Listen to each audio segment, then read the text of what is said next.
नमस्कार बंधुरा केमन आछो सबाई आशा करछि सबाई खूब भालो आछो।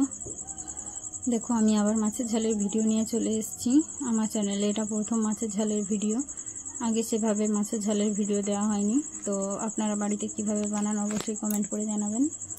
आमी बाड़ीर पाशे माछ निये एसेछिलो, तो आमी माछ निये नियेछि किछुटा, निये आमी सेटाके भालो करे धुए बेছে नियेछि, केटे बेছে धुए नियेछि, सेटाकेই आमी भेजे नियेछि, নিয়ে রেখে দিয়েছি। দিয়ে আমি কড়াইতে তেল দিয়ে দিলাম।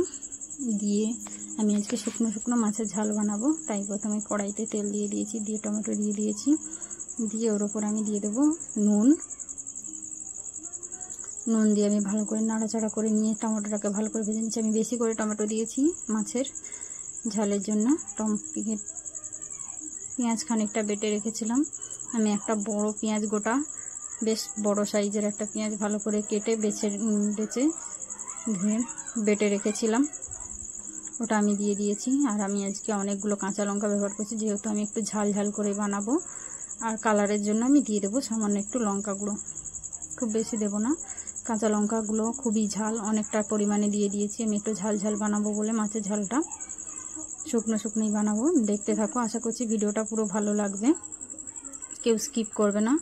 ভালো লাগলে অবশ্যই লাইক কমেন্ট শেয়ার সাবস্ক্রাইব করে দেবেন। দেখুন আমি লঙ্কা গুঁড়ো দিয়ে দিয়েছি, একটু জল দিয়ে দিয়েছি, নাহলে মশলাটা ছুঁয়ে যেতে পারে। সামান্য একটু লঙ্কা গুঁড়ো দিয়ে দিয়েছি।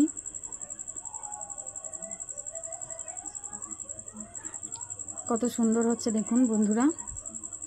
মশলাটাকে লাগতে দিইনি, পুড়ে গেলে বিচ্ছিরি খেতে লাগবে, গন্ধ লাগবে, তাই ভালো করে খুন্তি দিয়ে নেড়ে চেড়ে নিচ্ছি।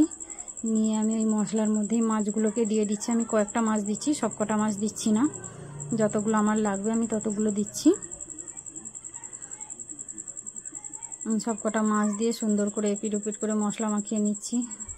আধখানা মাছের মাথা দিয়েছি আমি, কারণ আমার মাছের মাথাটা খেতে খুবই ভালো লাগে, তা আমি ওটা ঝালেই দিয়ে দিয়েছি।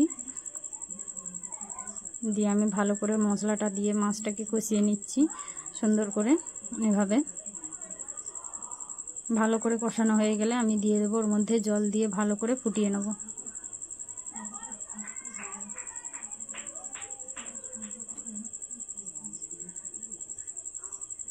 দেখুন বন্ধুরা কত সুন্দর দেখতে লাগছে। তোমরা বাড়িতে কীরকম ভাবে মাছের ঝাল বানাও অবশ্যই কমেন্ট করে জানাবে। আর আমার ভিডিওটা ভালো লাগলে অবশ্যই লাইক কমেন্ট শেয়ার করে দেবেন।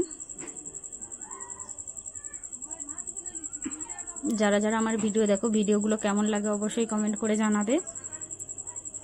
দেখো আমি জল দিয়ে দিয়েছি পরিমাণ মতো, খুব বেশি জল দিইনি, কারণ আমি শুকনো শুকনো বানাবো। কত সুন্দর হচ্ছে দেখুন, ফুটে গেছে, পুরো শুকনো শুকনো হয়ে গেছে প্রায়। আমি এবার এটাকে খুব বেশি করব না, আর একটু ফুটে গেলে আমি সুন্দরভাবে ওটাকে নামিয়ে নেব। দেখেছো বন্ধুরা, শুকনো শুকনো করেছি আমি মাছের ঝালটা, খুব বেশি জল রাখিনি, একটু আধটু ঝোল রেখেছি, যেটা গ্রেভি রেখেছি, যেটা ভাতের সাথে মেখে খাবো বলে।